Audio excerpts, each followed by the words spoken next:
परम अनुग्रह मैं माना। आज कहने लगे हे नाथ, हे कृपा निधान, हमारे स्वामी ने जो हमें श्राप दिया, कहते हैं संत जन अगर क्रोध भी करे ना तो उनके क्रोध में भी कल्याण छुपा होता है। अगर कोई संत ऋषि मुनि हम पर क्रोध करें तो उनके उस क्रोध में भी कल्याण ही छिपा होता है, जगत का, संसार का। उनका क्रोध भी क्या बन जाता है? उनका क्रोध भी एक कथा बन जाती है। उनका क्रोध भी एक कथा बन जाती है। एक कथा क्या है? सभी ऋषि मुनियों के जीवन का अनुभव है, सभी संतों के, ऋषि मुनियों के जीवन का अनुभव है कथा। और क्या है? और कुछ नहीं है। इसलिए कहने लगी कि देखूं भरी लोचना हरि भव मोचना यह लाभ शंकर। कहते हैं देवराज इंद्र के लिए श्राप दिया था गौतम ऋषि ने, और देवराज इंद्र ने जब तपस्या की तो उनके जो 1000 कह दिया था तुम्हारे 1000 भक्त हो जाए शरीर में, वो सब नेत्र में बदल गए। तो देखिए देवराज इंद्र को कितना फायदा है। जब भगवान का अवतार होता है तो सभी लोग 2 आंखों से दर्शन करते हैं, 4 आंखों से करते हैं, लेकिन देवराज इंद्र जब भगवान के दर्शन करते हैं तो 1000 नेत्रों से भगवान के दर्शन करते हैं। कितना आनंद प्राप्त होता है उन्हें भगवान के दर्शन करने में, यानी 1000 नेत्रों से भगवान के दर्शन कर रहे हैं। भगवान कहने लगे कि हे अहिल्या, बता मैं तुझे कहाँ भेज दूं, मैं तुझे अपने वैकुंठ लोक में भेज देता हूँ। अहिल्या कहने लगी ना प्रभु, हमें आपका वैकुंठ लोक नहीं चाहिए। भगवान बोले फिर? अहिल्या कहने लगी प्रभु अगर आप कहीं मुझे भेजना चाहते हैं तो हमारे पति के लोक को हमें भेज दीजिए, जहां हमारे पति विराजमान हैं हमें वही भेज दीजिए। तुरंत भगवान ने अहिल्या को उसके पति के लोक को भेज दिया। नहीं तो कोई स्त्री होती तो कहती कि ऐसे पति का क्या करें जिसने हमें श्राप दे दिया है? ऐसे पति का क्या करें जिसने हमें श्राप दे दिया?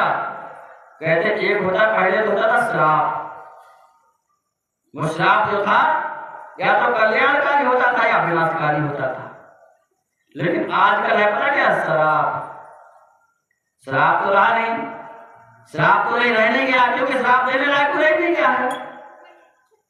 एक शराब रह गई है जो कल्याणकारी तो है नहीं, केवल विनाशकारी है। कैसे? एक मुझे दृष्टांत याद आ गया।